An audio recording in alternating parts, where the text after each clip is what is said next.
दोस्तों मेरा नाम मोहम्मद खिज़र अब्बास है। मेरी वीडियोस में एक बार फिर से चेकिंग करने का शुक्रिया। मगर आप में बहुत सारे लोग होंगे जो नहीं जानते होंगे कि मैं कौन हूँ और मैं किस टॉपिक के बारे में वीडियोस बनाता हूँ। मैं मेंटल डिसऑर्डर्स के बारे में वीडियोस बनाता हूँ और थोड़ी सी हेल्थ रिलेटेड के बारे में भी। इसीलिए मेरे चैनल को सब्सक्राइब कर लीजिए ताकि आपको मेरी नई वीडियोज़ के बारे में पता चलता रहे। अब आज हम जिस टॉपिक के बारे में बात करने वाले हैं उसका नाम है बिंज ईटिंग डिसऑर्डर। इसका मतलब है ज़्यादा खाना खाने की नफ्सियाती बीमारी। अब आप लोग कहेंगे कि ये नफ्सियाती कैसे हो गई? ये नफ्सियाती है। मैं आपको इसमें वजाहत करूँगा तो आपको पता चल जाएगा। अब जो मैं बताने लगा हूँ कि कुछ ऐसे सीन्स देखकर आप लोग कहेंगे कि ये लोग दो लफ्ज़ हैं, बहुत सारे लोग इनके लिए यूज़ करते हैं, मोटापा और मजबूरी। ये जो दो लफ्ज़ कहे जाते हैं ये दरअसल बिल्कुल भी सही नहीं है उनके लिए। वो बिल्कुल भी इस लफ्ज़ को वो नहीं करना चाहते, डिज़र्व नहीं करते।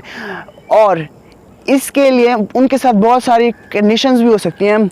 उनकी नंबर 1 कंडीशंस जो है ना, उनको शर्म फील होना, उनको सेल्फ रिस्पेक्ट फील लोग नहीं देते क्योंकि वो मोटे हैं। इसीलिए भी उनको ना ये बीमारी हो सकती है। अब मैं बताऊंगा ये बीमारी किस लिए हो सकती है। ये बीमारी इसकी वजह से तो है कि उनको मतलब कि ठीक है सेल्फ रिस्पेक्ट नहीं दी जाती क्योंकि वो अंडरवेट नहीं होते। और दूसरी वजह इसकी ये भी है कि उनका प्रॉपर केयर नहीं रखी जाती। और कई और तो सिम्टम्स ऐसे भी हैं जो ना उनके बस अंडरवेट ना होने की वजह से भी वो कर दिए जाते हैं कि उनको भी ध्यान में नहीं रखा जाता, बस इसलिए कि वो अंडरवेट नहीं है तो इसलिए उनकी बात नहीं मानी जाती। तो आज मैं आपको इस बीमारी के बारे में बताने की कोशिश करूंगा। ये दरअसल नफ्सियाती बीमारी है, तो मेरे साथ जुड़े रहिए। चेक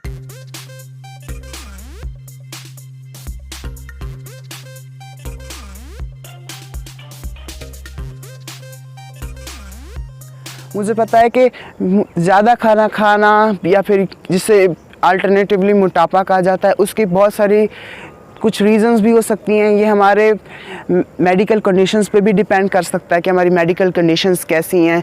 ये हमारे हार्मोन्स पे भी डिपेंड कर सकता है, मतलब कि हमारे जीन्स, हमारी नस्ल दर नस्ल चलने वाली कोई बीमारी भी हो सकती है।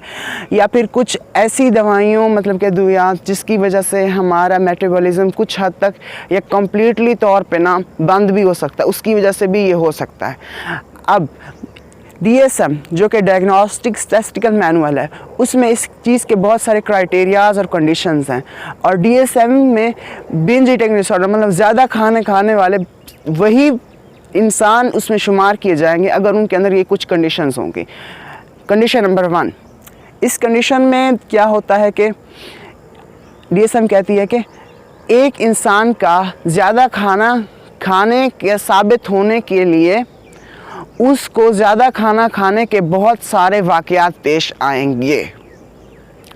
अब इस बात पे फोकस करना चाहिए कि ज़्यादा खाना खाने से क्या मुराद है।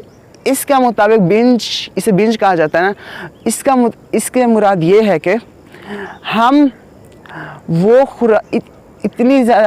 खुराक इतने कम वक्त में खाएं जो दूसरे लोग हमारी एज जेंडर के मुताबिक के लोग उतने वक्त में वो खुराक खाने के ना काबिल ना हो और वो उन हालात में वो खाना ना खा सकें।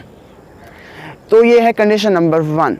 और कंडीशन नंबर 2 जो क्राइटेरिया नंबर 2 है, उसमें ये कहा जाता है कि वो ज़्यादा खाना खाते हुए इंसान अपने ऊपर से कंट्रोल ख़त्म कर दे, बिल्कुल बेकाबू हो जाए। बेकाबू का मतलब बिल्कुल ही बेकाबू। अब बिंज ईटिंग डिसऑर्डर्स में ये भी है कि DSM में लिखा है कि इस बिंज ईटिंग डिसऑर्डर के जो वाक़यात होने वाले हैं ये इन नीचे अभी बताने वाला लगा उन 5 वाक़यात से रिलेट करने चाहिए। पहला कि इंसान नॉर्मल टाइम से बहुत जल्दी खाना खा ले। दूसरा, आप तब तक खाना खाना ना छोड़ें जब तक आप बिल्कुल फुल ना महसूस करें। तीसरा, आप तब खाना खाएं जब आप जिस्मानी तौर पे भूखे ना फील करें। चौथा, आप अकेले में खाना खाएं और वो इसलिए खाना अकेले में खाएं ताकि दूसरे लोगों को ये ना नज़र आए कि आप कितना खाना खा रहे हैं। अब नंबर 5वां, खाना खाने के बाद आप अपने आप पर गुस्सा करें कि आपने क्या ना खाना इतना क्यों खा लिया, और उसके बाद डिप्रेशन, और उसके बाद गिल्टी भी महसूस करें। ये 5 वाक़यात हैं। अब हमारे ये भी लिखा हुआ है कि ये जो है वक्फे ये चलते हैं, इस सब में इंसान बिंज ईटिंग डिसऑर्डर में अपने आप को ना 1 हफ्ते के लिए ना बहुत गुस्सा करे, और ये 1 हफ्ता लगातार आने वाले 3 महीनों में 1 बार ज़रूर होना चाहिए। और ये भी DSM में लिखा गया है कि इंसान जो है कि ये ज़्यादा खाना खाने के साथ उस ज़्यादा खाना खाने के असरात को ख़त्म करने के लिए कुछ और ना करें। मतलब कि आप एक्सरसाइज ना करें, आप ये ना कहें कि मैंने ज़्यादा खाना खा लिया तो एक्सरसाइज करूं, या फिर जुलाब आवर गोलियाँ इस्तेमाल करूं, एनिमा इस्तेमाल करूं, डायरेटिक्स यूज़ करूं, वो ये इस्तेमाल ना करें। अगर वो ये करता है तो वो बिंज ईटिंग डिसऑर्डर की कैटेगरी में नहीं है। उसके बारे में मैं आगे आपको बताऊँगा, वो दूसरी कैटेगरी है अगली वीडियो में। मैंने जो क्राइटेरियाज़ बताए हैं ये DSM से हैं, और मैं आपको बताता चलूँ कि मैं पहले ही बहुत बार बता चुका हूँ कि DSM डायग्नोस्टिक स्टैटिस्टिकल मैनुअल जो है ये हर जगह फॉलो किया जाता है साइंटिफिक वर्ल्ड में, और किसी भी नफ्सियाती बीमारी के बारे में भी ये बताता है। और मैं भी बताता चलूँ कि ज़्यादा खाना खाना भी आपकी नफ्सियात में शामिल हो सकता है, और इसी वजह से मैं DSM का रेफरेंस दे रहा हूँ। और इसीलिए हम ये सारी जो बीमारियां हैं इन सब को DSM की बेसिस के ऊपर स्टडी कर रहे हैं। ओके, तो अब चलते हैं इसकी रीज़न्स के ऊपर, इसकी वजूहात के ऊपर। अब रीज़न नंबर 1 ये है जेनेटिक कंपोनेंट, हेरिडिटरी। इसका मतलब है ये बीमारी जो है नस्ल दर नस्ल चलने वाली बीमारी है। अगर आपके ख़ानदान के किसी इंसान को ये बीमारी है और इसके 46 से 72% चांसेस हैं कि आपको भी वो बीमारी ज़रूर हो सकती है। अब कुछ किताबों में कुछ रिसर्च के मुताबिक 7/10 है या फिर 10/10, लेकिन इसका कुछ कंपोनेंट या बहुत ज़्यादा कंपोनेंट भी ज़रूर है। इसीलिए ये कहा जाता है, देखा जाता है कि ये इंसान अगर मोटा है तो इसके बच्चा भी हो सकता है मोटा हो, और ये हेरिडिटरी भी हो सकता है। ये नहीं है कि वो मोटा है, वो मोटा था इसकी वजह से वो मोटा पैदा हुआ, उसके ईटिंग डिसऑर्डर की बीमारी की वजह से उसका होने वाला बच्चा भी मोटापे की ज़्यादा खाना खाने की वजह से भी ये हो सकता है। अब जो नंबर 2 है ये किसी तरीके से मतलब कि आप किसी वाक़े की वजह से भी हो सकता है, कोई माजी में गुजरा कोई संगीन वाक़या, जैसे कि अगर आपके साथ कोई फिज़िकल अब्यूज़ हुआ है, या फिर आप कोई ऐसे गवाह हैं किसी वाक़े के जो बहुत ही खौफनाक था, जैसे मतलब कि किसी का कार एक्सीडेंट हो जाना आपके किसी प्यारों का, और आप उसमें साथ हों लेकिन आप ज़िंदा हो जाएं, बच जाएं, और उसकी वजह से भी ये हो सकता है। अब नंबर 3 जो है ये रीज़न्स जो है, आप जवानी में जो टीनेजर्स हैं उनको बहुत बीमारियाँ होती हैं इनके मामले में, ईटिंग डिसऑर्डर उन्हें ही बहुत ज़्यादा शुरू होती है।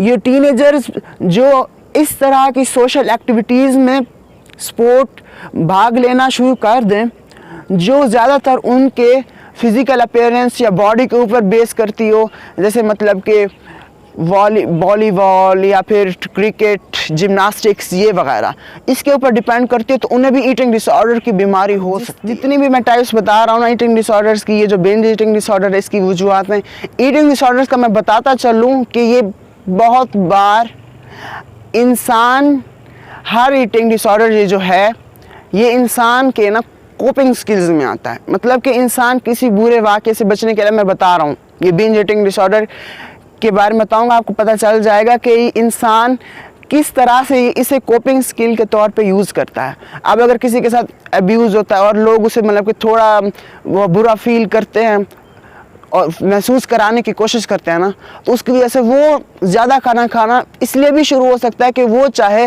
कि मैं ज़्यादा अच्छा ना लगूं, वो दुख के साथ अटैच होने की कोशिश करता है, वो ज़्यादा खाना खाने की इसलिए ज़्यादा खाने की कोशिश भी करता रहता है और खाता भी रहता है ताकि वो इतना पुरकशिश ना लगे, लोग उसकी तरफ अट्रैक्ट ना, उसकी तरफ तवज्जो ना दें, ताकि वो बाकी लोगों से बचा रह सके। ओके, अब दूसरी वजह ये भी हो सकती है कि इमोशनली तौर पर, जज्बाती तौर पर माँ बाप का ना होना, ये भी इसकी एक रिसर्च मैंने पढ़ी है, उसमें ये भी है कि कुछ लोग कहते हैं कि वाकई में अब बचपन में ना कुछ लोग पेशेंट्स ये भी बताते हैं ईटिंग डिसऑर्डर्स के कि बचपन में ना उनके माँ बाप या उनके गार्डियंस जो हैं उन्हें एक स्पेसिफिक वे से ना ट्रीट कराने की कोशिश करते हैं। जैसे वो कहते हैं कि तुम इस सरगर्मी में जाओ, तुम ये पढ़ो, तुम ऐसे कपड़े पहनो। वो उससे बिल्कुल तंग हो चुके होते हैं और जब वो बड़े होते हैं उनके पास चॉइसेस होती हैं तो वो सरगर्मी को छोड़ देते हैं, बाकी सब छोड़ देते हैं और उनके भी बहुत चांसेस हैं कि वो भी ईटिंग डिसऑर्डर में आराम से आ जाते हैं। थैंक यू दोस्तों, ये सब था आज के बिंज ईटिंग डिसऑर्डर के बारे में। अगर आपको ईटिंग डिसऑर्डर्स और इसकी टाइप्स के बारे में बताना है तो एंड स्क्रीन पे और भी वीडियोस हैं, उनको जाके शेयर कीजिए, लाइक कीजिए, सब्सक्राइब कीजिए और मुझे बताइए कि मैंने कुछ मिस कर दिया है तो मुझे कमेंट्स में बताइएगा। और इसी तरह से हमारे साथ जुड़े रहिए ताकि हम अच्छी से अच्छी मेंटल वीडियोज़ डालते रहें और एक अच्छे जहन के साथ अपनी अच्छी ज़िंदगी की शुरुआत करें।